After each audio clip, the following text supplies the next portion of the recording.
think at one point in time, indie was a really important word to delineate between the fact that the industry was dominated by Bollywood and that there wasn't really an infrastructure for a certain kind of sound that was burgeoning and it was rising and it was really powerful. But then, like all things evolve and grow, indie then started to be this like bracket term for anything non-Bollywood, even though the infrastructure had grown and we have certifiable stars in the non-Bollywood sector.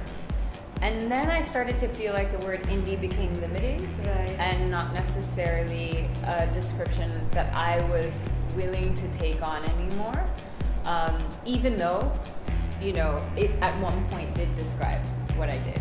Right.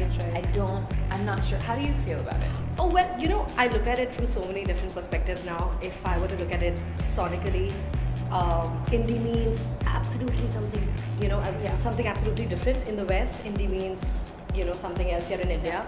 Are we talking about structures, like you mentioned? Are we talking about sound? Are we talking about, you know, label affiliation? Are we talking about pure roots? I don't know. Yeah. In fact, I had to question my own editorial sort of preferences. Yeah. What does indie mean actually in today's time? So I am kind of conflicted because there's so much cross-pollination these days. Right. You find indie stars who are making, you know, their Bollywood debuts, and Bollywood, you know, certified stars who want to kind of collaborate with indie artists. But I don't know what the term means. Maybe I just know that there's a big revolution that's happening right now in the music space. But what is indie? I'm not too sure. One thing I hated was that indie automatically equated no budget or less money or no money. And I was like, bro, it's time to grow up beyond this. I know. There was a time when it was like, oh, we're taking a chance, so we're doing this indie thing. And I know once upon a time in India there was indie pop, Right. and now there's hip hop. Right. But are hip hop people indie? Because, you know, there are lots of indie hip hop. I don't know. I know. What about an underground rapper who just got signed to a label? Does he kind of compromise his indie roots when he gets signed to a label? Yeah. There are big labels that are investing in underground subculture and kind of putting together small-time labels. Mm-hmm. Are those labels indie labels? Yeah. What are indie labels? Right. So I don't understand. If they are able to control the distribution and the publishing machinery, they should not be calling themselves indie, because indie, at the end of the day, means DIY, do it yourself. Yeah. And if you're not doing it yourself, are you independent at all? Which then brings me to the fact that often people who release like me, for example, with a major record label, what general audiences don't know, but what I'm about to tell you now, is that larger labels actually don't fund the music at all. It's often a cosmetic deal. The artist is actually doing absolutely everything, and then going to the label and saying, hey, I've got this finished, all my sound recordings are paid for, my record design is paid for, even my publicity and like the photos, or everything's paid for, I've done everything.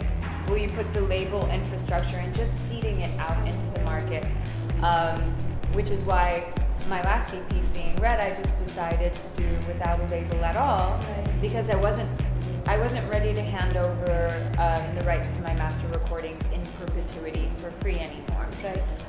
But at one point, I really did think it was important for me to align with a larger label, just for that status, to uplift myself out of this ideology that I was underground. I'm not underground anymore. Right. It shows in my record sales, it shows at my shows that I'm not underground anymore. So everything's in this, and what's really lovely to be a part of in India, I think, is the fact that we're at such a critical time. Literally, I think in 10 years or in 20 years, we're going to look back on this and be like, wow, we really changed the face of music in India at a time when a lot of people were scared to take risks, Right. but a certain amount of people were ready to stick their necks out and change the youth, for example.